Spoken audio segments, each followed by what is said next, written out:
Ladies and gentlemen, good afternoon.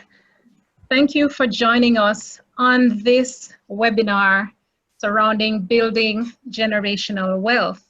I do believe we have an international audience. I really want to say that we are very happy to have you here on this webinar. We are,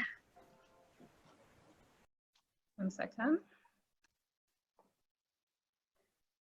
You, of course, appreciate that we are in a very safe space, and this space does not require that we have any sanitizers or masks. So do feel free to sit back, relax, and as we start this very important conversation on building generational wealth. Of course, it being any platform, we expect that it will be very interactive, and already the interaction has started. And we also want to establish a few ground rules before we go any further. So I'm going to ask you to please keep your mic on mute whenever you are not speaking.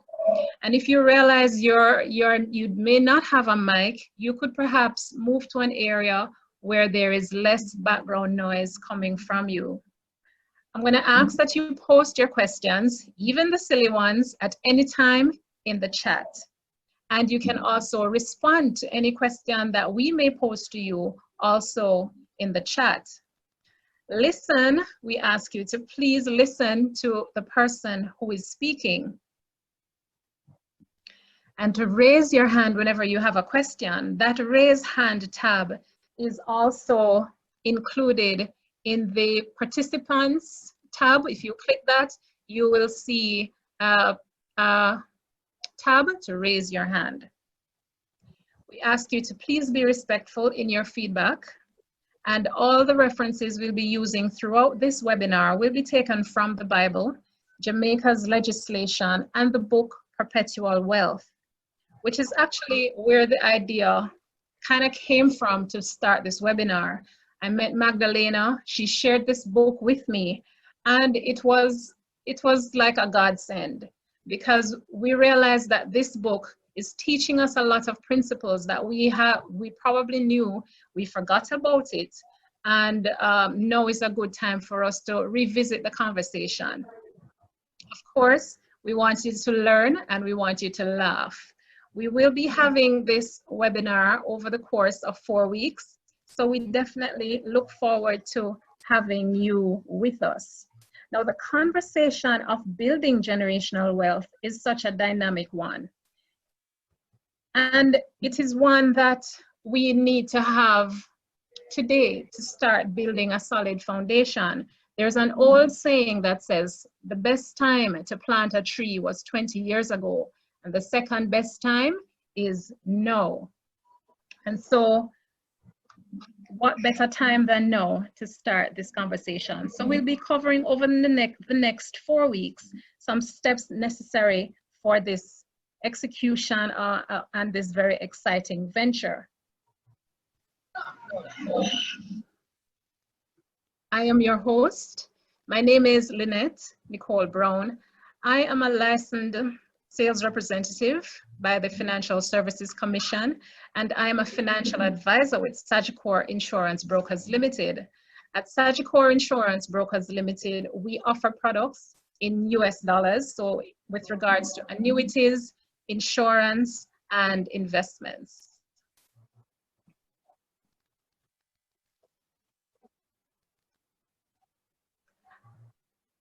My co-host is Mrs. Sandra Passmore-Rowe. Sandra, are you there? I think you can introduce yourself much better than I can.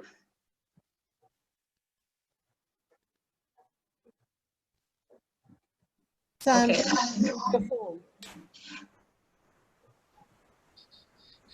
Sorry about that. I was having a problem unmuting. Okay. Hi, everybody. I'm Sandra Passmore-Rowe. I'm a partner with Milestones and Lifestyle Planning Services. We are very focused on retirement and financial lifestyle planning education. And we're actually looking forward to joining, to co-hosting this webinar with Lynette and of course with our own Magdalena Cooper, the news. Please enjoy it and take all the information you can from it. Thank you, Sandra.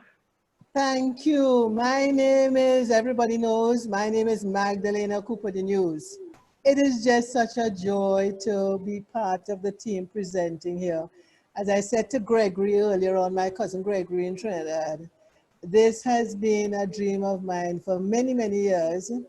Especially I want to share that Gregory's mother set the tone in our family many years ago, and that it always stayed with me. But coming back to me being in Jamaica, I'm a FSC licensed sales representative. I'm with Solid Life and General Insurance Brokers, and I'm also a partner at Milestones and Lifestyle Planning. Thank you all for joining, and I hope you'll enjoy the webinar and participate. Thank you, Mark. Hi, pleasant good afternoon, ladies and gentlemen. My name is Mark, and that's Mark with a C. Blake. I too am a licensed financial advisor with Sagicor Life Jamaica, and I'm looking forward to sharing a wealth of information with each and every one of you on the call tonight. Thank you so much. And there you have it, ladies and gentlemen, the people who will be talking, having a conversation with you this evening. We are just going to spend an hour, so it's not going to take up a lot of your time. And so there may be a couple of reasons why you joined this webinar. It could be that you do not have an inheritance. It could be that you would like to create some personal and generational wealth for yourself, for your family. A very important thing is that money is often not spoken about in many of our families. And, perhaps that's something we need to change, because if everyone has an idea of the value or how much money matters to the family, perhaps it will help us to make better decisions. And we know definitely, of course, if I didn't join for any other reason, it would be because of the pandemic era that we're now in. It's a timely time, to engage in a discussion money matters. Of course, we remind you that it's very interactive. We also want to encourage you to go back to the concept of love. Proverbs 13:22 reminds us that a good man leaves an inheritance for his children's children. And that definitely has to come from the concept or the place of love. Love for yourself, love for others, and of course, your ultimate love to please the Lord. You could be here because you desire a plan for your own personal wealth and that of succeeding generations. That is what building generational wealth is all about. And no age group is exempt from this. We're not too early to start. We're not too young to start thinking about this. And we're certainly not too old to start thinking and having this discussion. Because a lot of times our inheritance or maybe lost because we lack the love for ourselves. We lack, or we have an attitude of unforgiveness within the family. Or these issues make for a no reconciliation kind of situation. So a lot of the times we may get an inheritance, and before you know it, it is all gone. We have some famous examples that we can look at. The Vanderbilts, where in 3 generations, all their money was done. While we have other families, such as the Rockefellers, who going even today have monies that have come down from generations to generation. And so we know that managing an inheritance, building your personal wealth, enjoying it and creating a generational plan all works when you as an individual have love, forgiveness, and reconciliation, because these, we believe, are the primary principles for building a healthy relationship. Today, one of the main things that we need to talk about in building generational wealth, much like if we are building a house or the manufacturers are building a car, there has to be a foundation. And so budgeting, we find, is a fundamental principle of building generational wealth. If we can get the budgeting down packed, if we can get that right, then we are on our way. And so today's discussion will focus on budgeting. We'll be talking about budgeting in terms of our time, in terms of money. And of course, we don't just want to give you information. We also want to share with you a practical guide using your Excel spreadsheet and how much that will help you. And of course, if you know Magdalena, you would know that she has to give a little bit of homework. So this homework is definitely her idea. We'll be talking about your budget mission and your vision. And of course, you'll be getting the worksheet to start your own journey. And so, ladies and gentlemen, it's a pleasure for me to share this moment with Magdalena Cooper de News. When I met her, it was at a time when I needed to meet her, and it has been divinely, I believe, worked out that we are here at this point, and we are now presenting to you this Building Generational Wealth webinar. It is a pleasure for me, and I now turn over to her as we get on with budgeting, a fundamental principle of building generational wealth. Magda? Thank you so much, Lynette. We have had so much fun along the way, and I'm really happy that I could participate today in this presentation. So today we're going to look at time and money. And I think what we're going to do first of all is look at your generation profile. I think I was trying to do that at the very beginning when people were coming on, but I have found that this generation profile, you're going to see a questionnaire coming up. Is everybody seeing a questionnaire coming up on the screen? Just tap or say yes that you're seeing a so we would like you to, we're going to show you a table. Yes. And yes, then I see it. You see it, good. So good, you're a millennial, good. So we want people to just go into it and say exactly where they're at. So next slide. Next slide for me, Nicole. So something is blocking my screen here. And you can minimize the poll, Magda. I can minimize the poll? Yes. I thought I just did, but it's still blocking me a little bit. Something is blocking the screen here for me. I don't know what I'll do. Okay, I'll move it aside. Can you read the screen for me in the meantime, please, Lynette? Yes. It says, do you know which generation, do you know the generation to which you belong? Yes. Okay, so I'm seeing it now. Thank you. Okay. So do you know which generation belong? And that's important for you to know that because as I was sharing with my colleagues earlier on, years ago I met this Canadian trainer in insurance, and he said, when you're going to sell insurance, you must sell to people who are 10 plus your age and 10 minus your age. So in my particular case, I can be only talking to people who are age 80 and people who are age 59 because we can have the same language, because the truth is when you start talking to younger people, their language is really different, but you can learn to speak their language. So knowing which generation type you're in is critical. I am back next on the screen. Can you take off my, I'm not, sorry, I'm just not, this thing is coming up and blocking my screen. Something is blocking my screen. Yes. So do you know the general profile of your generation, of your own generation versus the generations before and after you? So let's look at the generations, and then you can also do your polling. Next. So here's the screen that's come up, and it's showing you all the various generations. I hope everybody can see it. I don't know if anybody else has ever done this before, but I find this very interesting. And at the top, you have the lost generation. And if they were alive today, they'd be 130 years old today. If you look to the right of your screen, you will see, let's start again. On the left of your screen, you will see the different generation names. And coming at the top of the table, you'll see the birth start, birth end, youngest age today, and then oldest age tomorrow, oldest age today.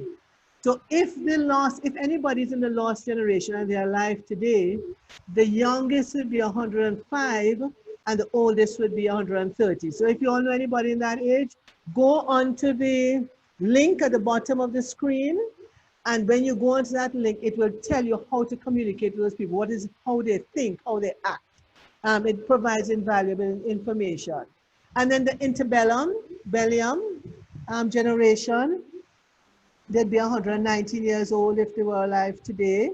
And the youngest would be 107. The greatest generation, my mother would be in that one.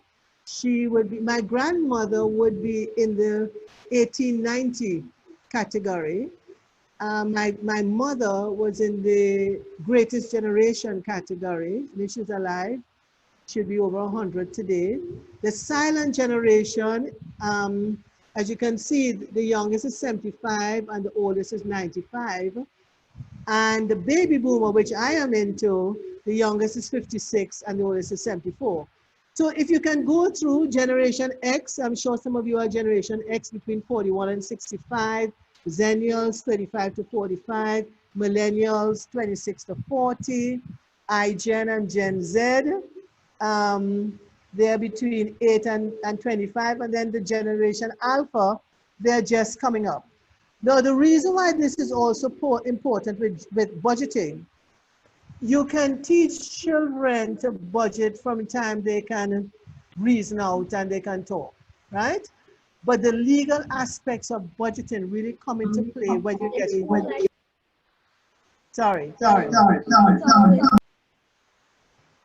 when you get to about age 18.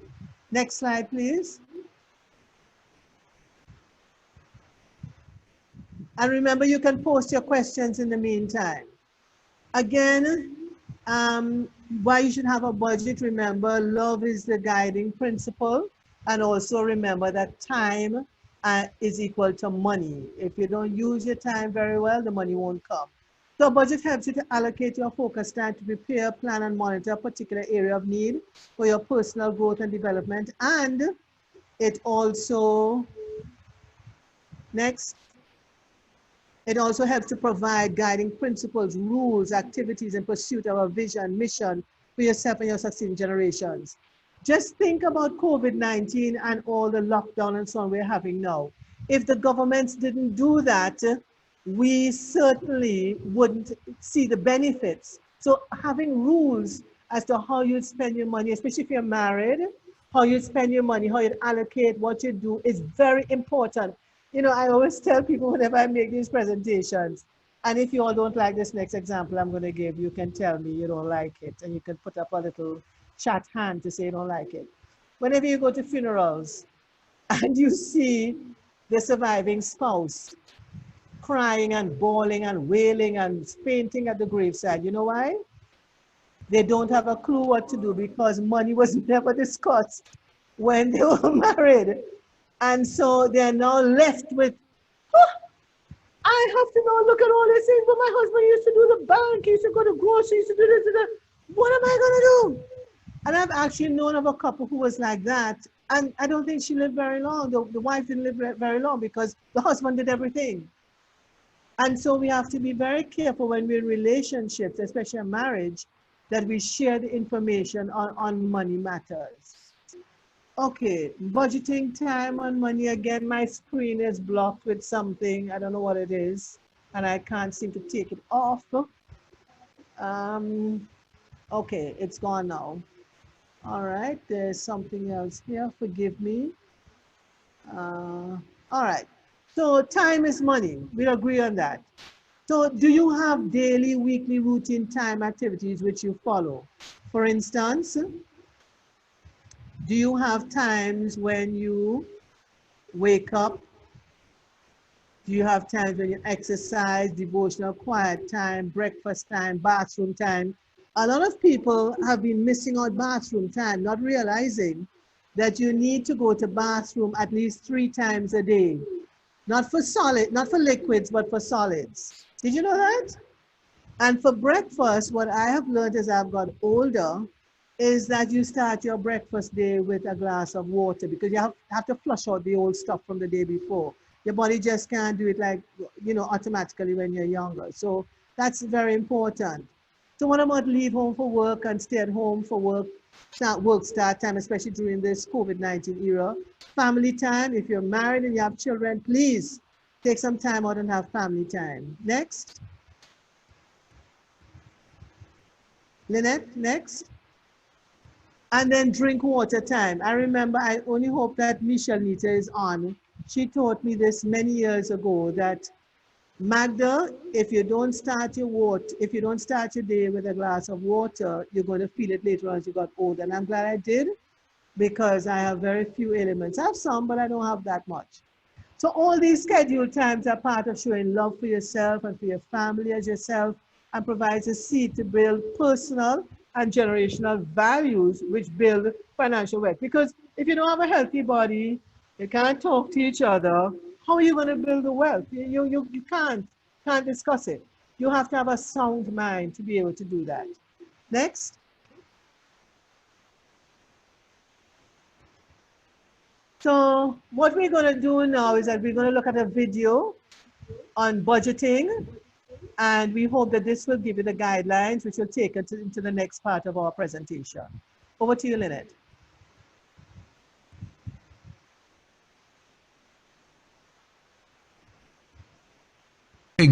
Some of these teachings that you have is going to revolutionize people's lives. For instance, tell me something involved with these ancient Jewish secrets. Explain something to me. You know, a very simple thing that I found that Jewish people naturally do is they segregate their money into different jars, whereas most people take all their money and just put it in one jar. And when they do that, they spend their money first, pay all their bills, and then they try to tithe or give or invest, and there's nothing left. You know what Jewish people usually do? Of course you do. You're Jewish. What they do is they have separate jars. So a Jewish father, for example, teaching his son would say, son, don't put all your money in one jar. If I were to give you $10 a week, take $1 for the Lord's tithe. Learn how to manage His money. Another $1 for offering. Take another $1 for savings. Take $2 for investments in the hopes of multiplication. Then take $5 for spending. Son, so first you tithe, you give, you save, invest, and spend the rest. You know what that little Jewish boy learns to do? To take his money and invest it in something that will multiply. I heard of one young boy who just simply lent money to other kids in his school, and you know what happened? Those kids would pay him back double what he lent them, and his money grew and grew and grew. Do you know at the end of high school, this is actually one young man that I know, he actually bought his first house for cash when he graduated from high school. Do you know all the other kids around, you know what they did? They had incurred a credit card debt by the time they graduated from high school. This is a very instructional video which I was introduced to years ago, and it has really helped me to understand budgeting, because I didn't really understand budgeting very well when I was young. I don't know about anybody else, and you can post your comments about the video. But anytime I'm going off track, I know that I'm not following the principles of the budgeting. So here are some points that we can take away from the video. 2 key points. One is, the son was taught to budget his pocket money by his loving father. Remember, if you don't have love, it's very difficult to continue these things because you end up into adulthood with all kinds of problems that weigh you down. Secondly, his father provided parental monitoring, which is the JAS, of his son's budget practices during childhood, into his youth and adulthood. Now, I don't know about any of you guys or ladies, but I have not met any, no, I met one person who said that they bought their first house cash as a man. I don't know of anybody else who's bought their first house cash. Like myself, I had to do a mortgage. So these are some lessons which are your takeaways, that if we start teaching the next generation from now how to start budgeting and we start practicing it, we will gain something from it. Next.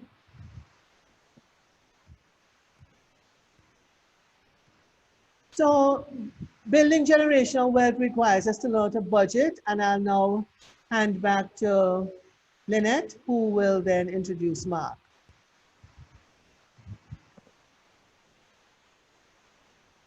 Thank you, Magda. As Mark introduced. Can you wait 1 minute? Gregory raised his hand, and we need to see what Gregory, would you like to say something? Gregory, unmute your mic. Unmute your mic. Gregory, unmute. Yes. You hear me now? Yeah. Yes, very clear. I saw the document, the page on the generation profile poll rather, and yes. I belong to the baby boomer, and then some of the things you mentioned from the slide, to me it puts us, the baby boomer generation, I am not sure it captures actually a true profile of the baby boomer. I always look at us in this generation as a generation caught between and betwixt. Our parents would have been much more simple-minded, not a simpleton. And we entered into an era of major change, but not given the tools very early. While there may have been love, we weren't given tools. Agreed. And our children came into an environment 10, 20, maybe 100 times more advanced. And we were trying to catch up with them while trying to teach them. And that was the challenge. Yes. You know, the exponential growth was so significant. I mean, I look back now and I know for sure there are so many things I missed. So that challenging era for us baby boomers, our parents, and I'm not blaming them, very few of them led by example. And if they did lead by example, it was not like a formal modeling or teaching.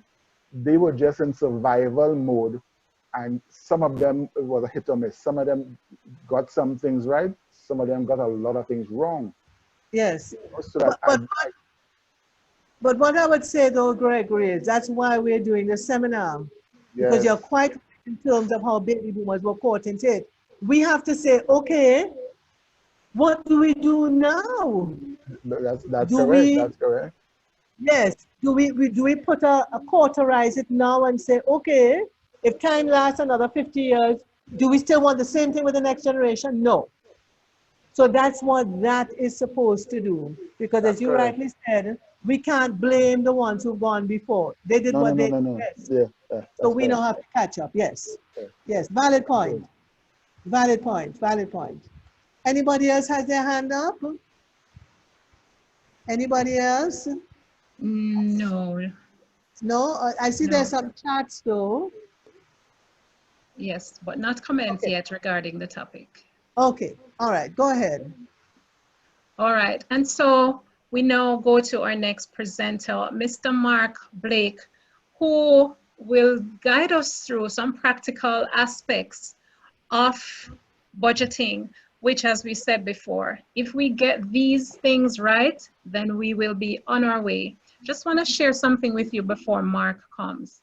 In a survey that was conducted 2,000 affluent families, 70 to 90% of that family's wealth or of family wealth was lost by the third generation. 60% of families who have seen their wealth dissipate point to a breakdown of trust and communication in the family as one of the biggest reasons. And 25% of families say wealth was lost because beneficiaries were unprepared to manage or preserve the inheritances that came their way. So we can see that, to underscore what Gregory has said, some things were done right, some things were done wrong. But at this point where we're at, it is so important for us to start the conversation, because it's never too late. As we say in Jamaica, never too late for a shower of rain. And to go back to that saying, that Chinese saying, 20 years ago, or maybe no, a generation ago, was the best time to start this conversation on generational wealth. And so now is the next best time for us to do that, so we can make preparations for generations to come. Mark, we want to thank you, Mark, for coming on, and invite you now to guide us through these practical ways and show us how it is that we can handle our budgeting simply so that we can be on our way in terms of building our generational wealth.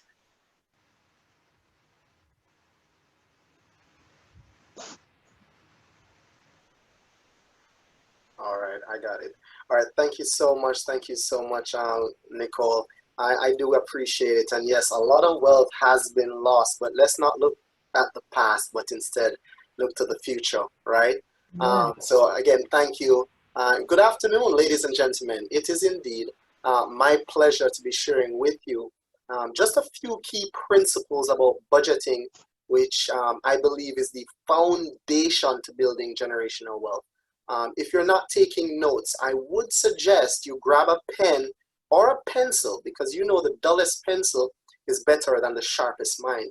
I'm not sure if you have the same parents like mine, but I never got those teachings. Maybe because I'm not Jewish, I don't know. Well, hey, I don't fault my parents, because you don't know simply what you don't know.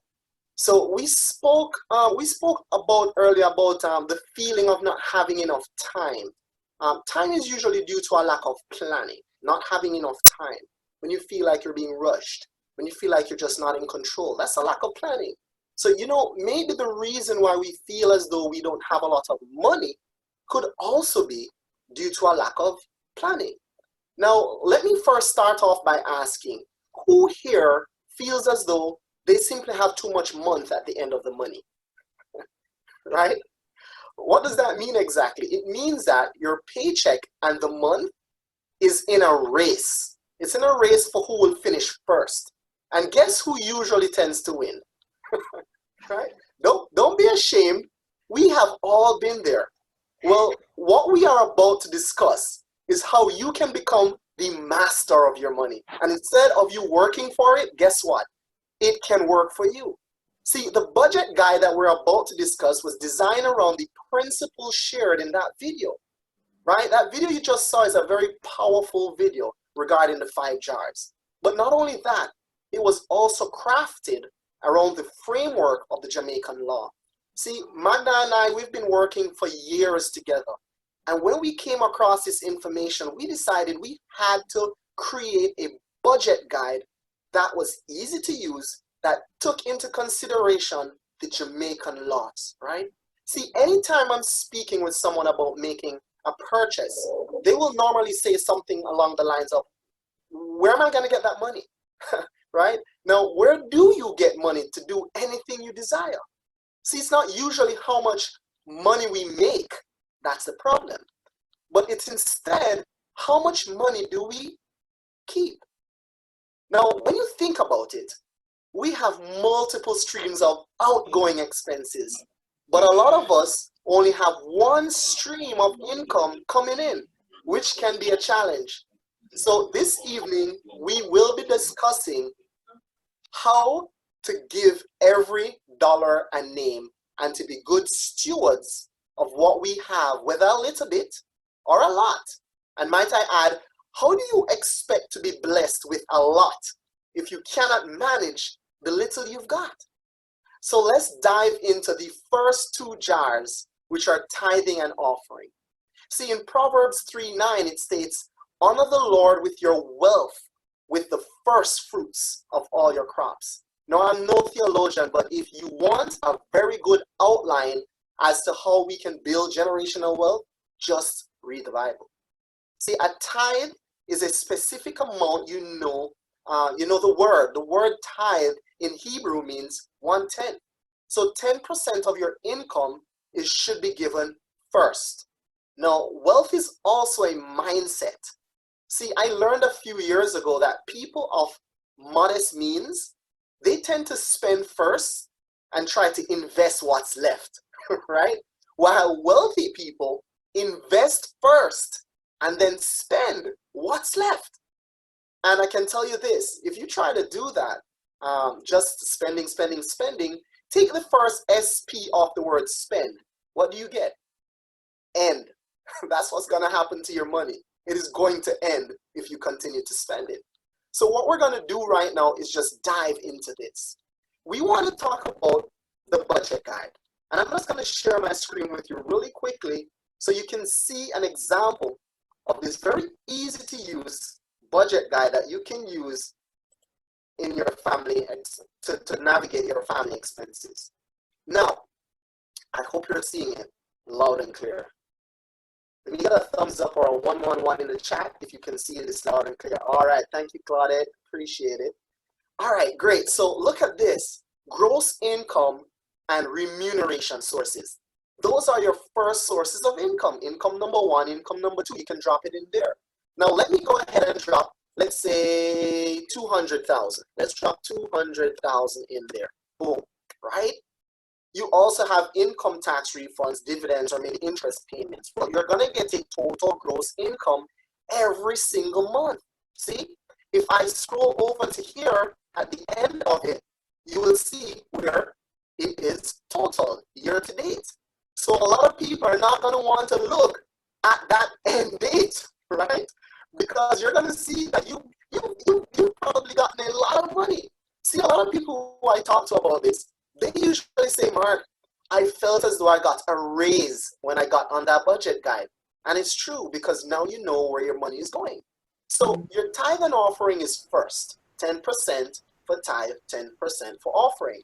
That would be like $20,000 each. Now, I met a guy one time, his biggest dream and focus was he wants to be able to tithe $100,000 a month. That's USD, guys. So can you imagine? You have to start with the little to get to the lot. So imagine if you can't part with 20,000. Are you going to part with 100? You have to grow, ladies and gentlemen. It's growth. See, what I learned was that if you give, the more you give, ladies and gentlemen, you will be blessed. You will receive. The more you give is the more you receive. You have to understand that's a principle of wealth. All right? You have to be in the giving. Now, if you go down, you have offering. This is also 10%. This could be a charitable donation. You now decide how to give that money away, just in line with that video you just saw. 10% should go towards savings. Now, what is savings? Some people might think savings is putting your money aside underneath the mattress. Well, guess what? That could be savings. But I would suggest to you that a more detailed idea of savings is having 6 to 12 months of your expenses set aside.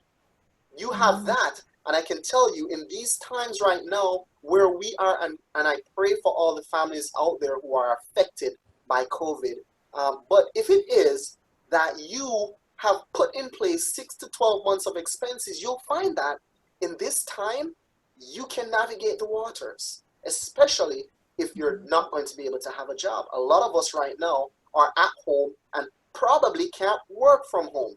If you had an emergency fund, ladies and gentlemen, one less stress to worry about. I'm going to tell you, it works.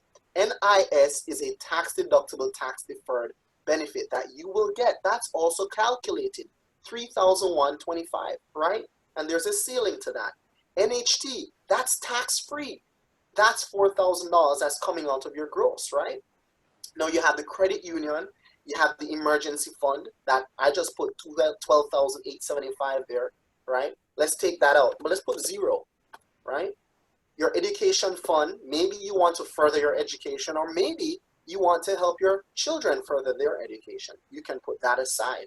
And there's a miscellaneous there just in case there's something else that you're trying to save for, all right? Savings subtotal, which means that you get a total amount of how much you're saving out of that 20,000.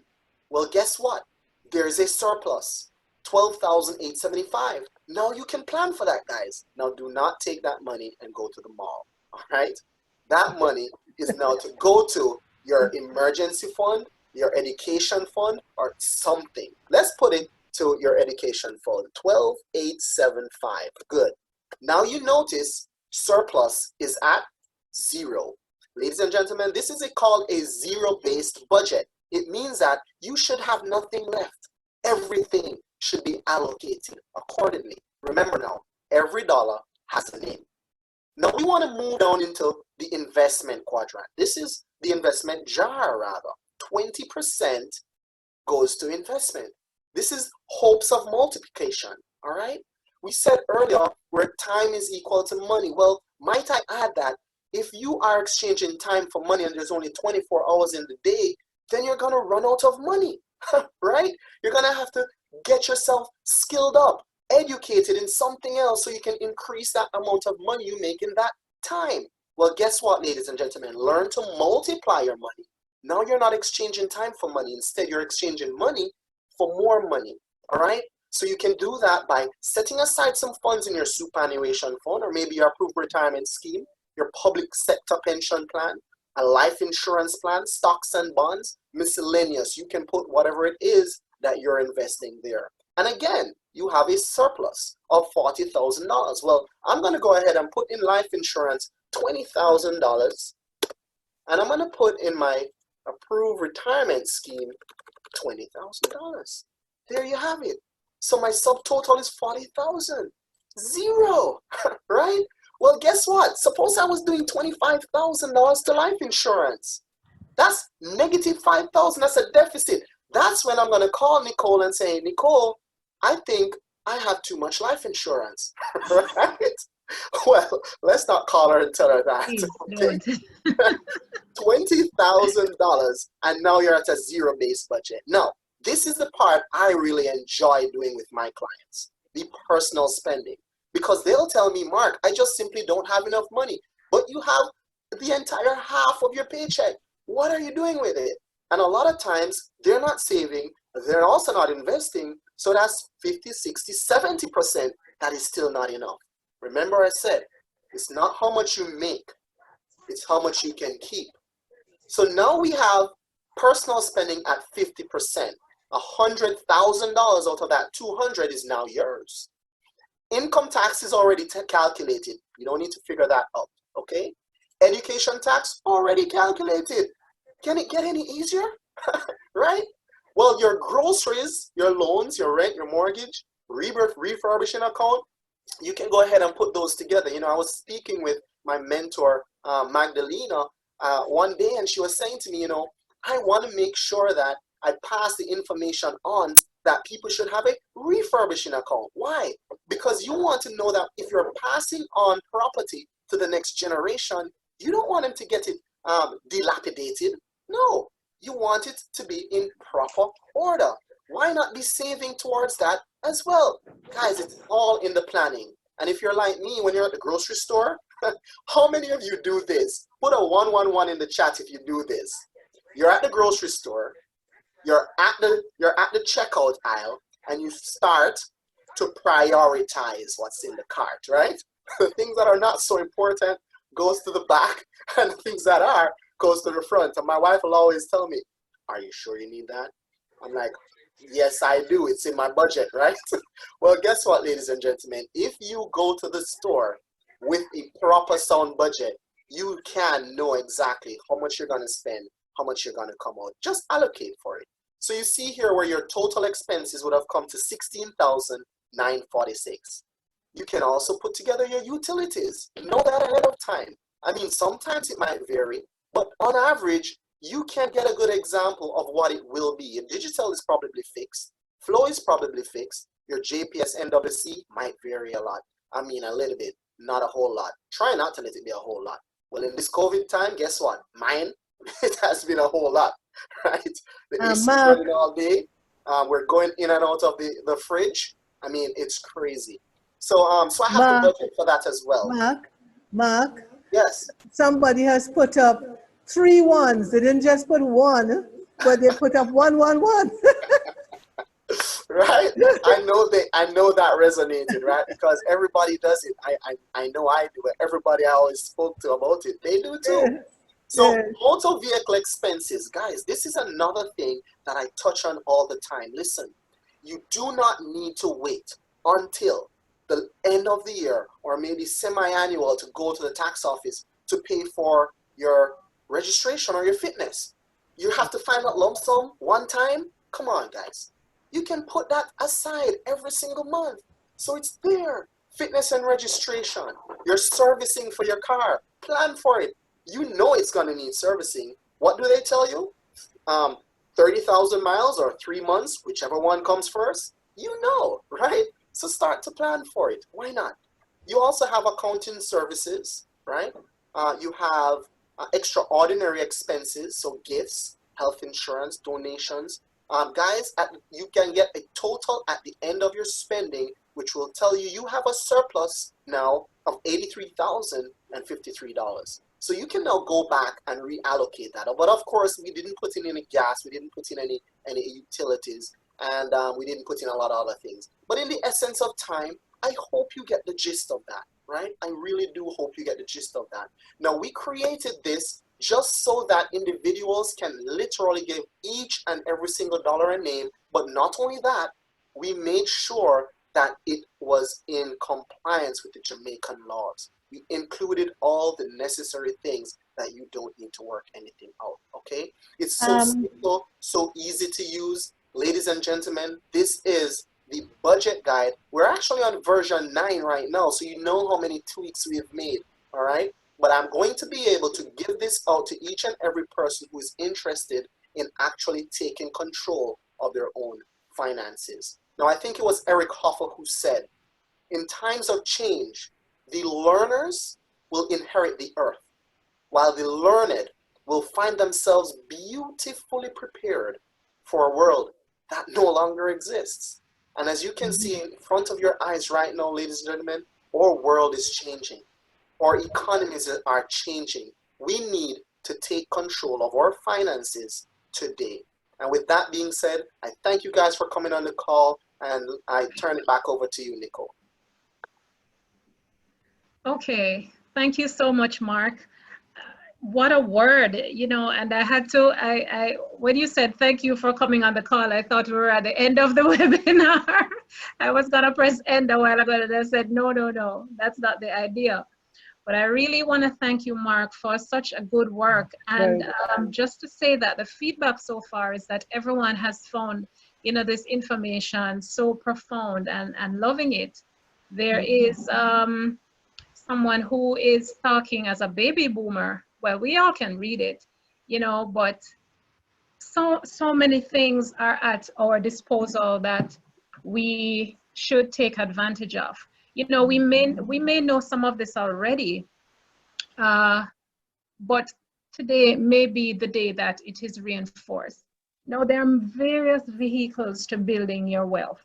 Some are clear, you know, it could be real estate, stocks, starting a business or having a business that's already established, investments and insurance. And we're not going to get into all those specifics today, but over the next couple of weeks, we will be inserting them as well into our presentation, because some of the things which we may find ourselves spending on as what we're saving as our retirement or an inheritance may not be exactly in the right place. So I'm so thankful that you have shared this budget guide with us, Mark, because it actually helps us to streamline a lot of our finances. And I can't wait for you to send this to me as well, because I am definitely now going to be using this and also teaching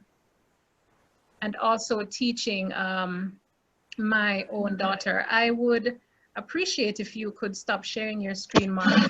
Do we have any questions regarding the budget guide? Hi, I have a question. How do we get access to it? Okay, we will tell you that in a little while. Okay? But you will? But you will get it, yes. All And right.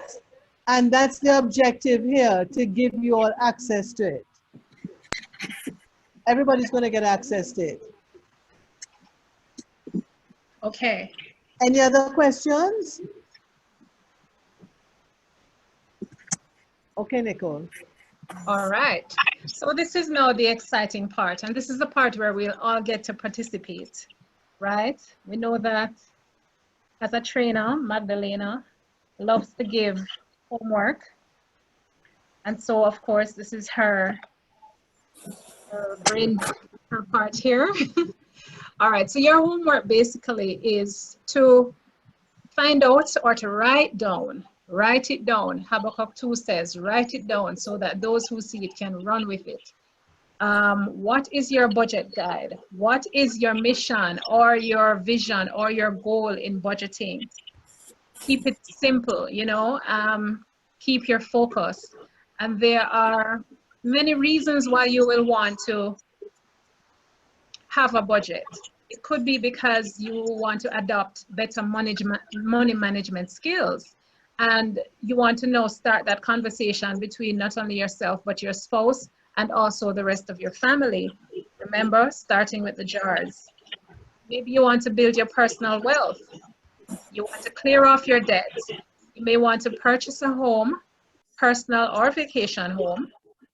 You may want to also take a family vacation or establish an education fund for your children. But regardless of what it is, please keep it simple. Of course, there are some online resources that you can explore, and they are here: 7 Habits of Highly Effective Families, The Secrets of Happy Families, and so on. What would the Rockefellers do, etc.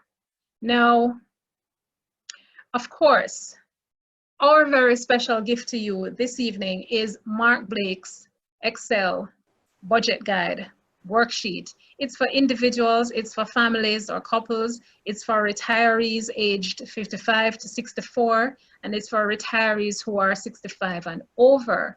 And also to research the Income Tax Act for those of us who are local to Jamaica, because it does address a lot of exemptions.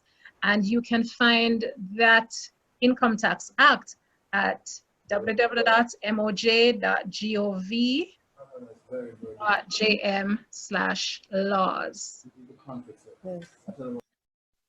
Next week, we hope you join us. We'll be talking about how your pace. Before you move on, Lynette, somebody just posted something. I don't know if you saw it. They did it. Do you recommend using, Mark, I think you can answer this one. Do you recommend using all investment to clear debts and start afresh? I thought it was a very good question. Okay, we will take Mark's answer right after we do week 2. Okay. All right, so next week we'll be talking about how your payslip contributes to generational wealth. Already we've seen a bit of it in terms of what how NIS and NHT affects us, and in terms of savings and investment. So we will be doing that next week. So we ask that you join us, and you can also decide what changes you want to make today, right? So of course we want to thank you for your attendance, and yes, take your questions or your comments at this time. So there was a question about, should the person take all their investments and clear off all their debts? Mark. All right, you know, that's a very, very excellent question, yes, Keisha. Very excellent question. And how I'd like to address that is like this. The borrower is slave to the lender. So if it is that you have debts over your head, number one, I'll tell you before it even gets to the money, you're not going to sleep well at night, right? the Christmas dinner always tastes different if you owe somebody across the table, even if it's your brother. All right. So what I'd suggest to you is, if it is that you have a lot of money in investments, do not necessarily, well, you cannot touch your retirement account. That's, of course, you cannot do that by law. However, with retirement account, it's only death, disability, or old age that you can get access to that money. So, of course, right away you have to take that out of the equation.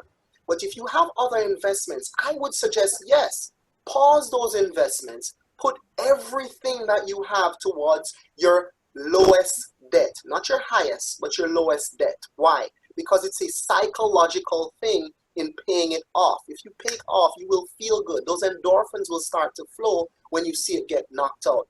And then you take the money that you would put to that debt and roll it over to the next debt.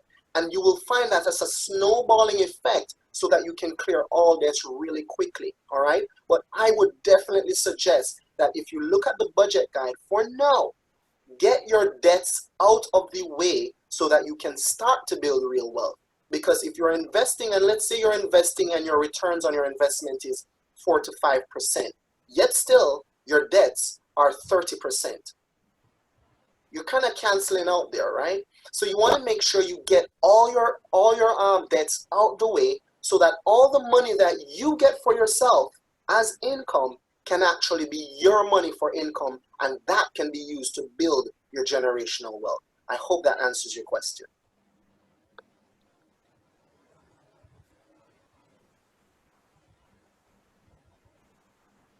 Excellent. Excellent. Mark, you mentioned something as well, that, every month you would budget for your maybe half yearly expenses or your annual expenses, like the car registration and fitness and so on. Now, some people may say, yes, I'll budget for it, but if it stays in my account, it is going to get used at some point. How do you suggest that they keep that money so that it is not spent and it is used for the purpose that it's meant for? You guys have some brilliant questions, right? Nicole, that's a brilliant question. You know why I love that question? I love that question because part of the wealth principles is discipline. In order to build real wealth and freedom, you must have discipline. I can tell you, if you do not have that discipline, you're going to go nowhere fast. All right? So just the mere fact that you have that money, you should be able, if you're going to grow your wealth, to have it and not touch it. That's part of the wealth practices. It's discipline. I've once said to someone, they had to buy some plan they had to buy. I think it was an investment plan. And I'd spoken to them about it. They wanted to invest, I think it was like $20,000 in one of our plans. And I said to them, that's awesome. I'm so glad that you finally made a decision to do that. So what I'm going to do is, I'm actually out of the country right now, but when I get back, I am going to put together a nice portfolio for you, and we can start your plan, right? When I got back, it couldn't be more than a week, right? The money was done. So I said to her, she said, well, you come too late, the money done. I said, well, I really wish that you would have not done that, because what that means to me is that you're mentally not yet ready to start building wealth. And so what we had to do was sit down, and I did go to the budget guide with that person, and I sat her down and I said, listen, when you have money, put it in 5 envelopes, right? This is the envelope system. This one that we're doing right now is the electronic version. We did the envelope system, which is, this is paper, right? And I said, put that money every month in those 5 envelopes and set it aside. And when the money for one envelope is done, then it's done. And you cannot touch the other one. And that's why I had to start her building her disciplines, so that when she started to now get a lot more money, she was able to have it in the bank and not touch it. But she had to do that. And might I also add, Lynette, that if you are going to the supermarket, right, and you're using cash, it feels a lot different to spend. See, money has a certain energy. You put a lot of work into getting it. And when you spend that money physically versus swiping a card, it hurts deep down a lot more. So being on a cash system will help you become more disciplined, because if you don't have it in your envelope, you can't spend it. Have it in the bank, you'll be able to swipe it, right? And you're not going to see it. There's nothing tied to that, no energy. So to answer your question again, discipline is one of the key traits that one must possess in order to build real wealth, not just for themselves, but to pass that type of discipline on to their children so they too can understand how to build generational wealth. Okay, I realized that Sherlock, we're out of time, but Sherlock has made a very important point here. He says, for me as a baby boomer who did not have the jars, nor the loving father, not because he did not love me, but he was clearly ignorant himself about material generational wealth. So he gave his children the only gift he could, which was to make sure that they got a good education. So both academic and spiritual. So now he's 66. He has 2 Ivy League degrees from Williams College and Harvard University. And so right now he's here on this program with mixed feelings. If we do have the time, I would ask him to explain mixed feelings to us, but perhaps next week you can come and we can do that. And then he's also saying that this is something that ordinary Jamaicans need. A lot of us, myself included, did not have money jars growing up. And I came onto this concept a few years ago and I started it with my daughter. And you know, but I never saw it in the context of generational wealth. So now that I'm educated, now that I have these 2 degrees, how then do I use that to create wealth for my children? Or is education the gift mark that will keep on giving? Because you know, because I got a good education, so therefore I'm going to allow my children to have also a good education. Is that one way of passing down generational wealth? Absolutely, absolutely. See, I would love to dive into that question so deeply. There are so many things that can be shared as it relates to education and what we've been taught about education and about how to create wealth that I would love to dive into. But I think in the essence of time, we may not be able to address that, but you're absolutely right. Having an education is a good way to pass on your skills and your understanding to the next generation. But might I also add that education alone is not what is going to bring wealth, and it won't bring true wealth. Yes, being educated with a skill set is amazing and it's awesome, but they don't teach us how to multiply money with education. Correct. All right, folks, we're now 3 minutes past our closing time. I do want to thank everyone for coming. I'm going to ask Magda to give us her final comments, and I'm also going to ask you to please give us your feedback on the questions that are currently on your screen.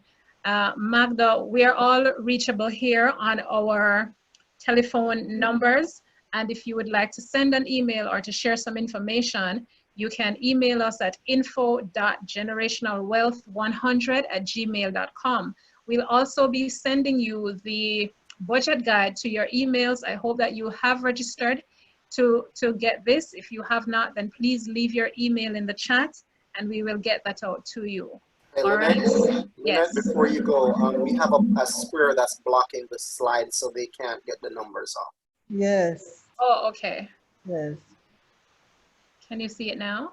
No. Negative. No. Negative. Right.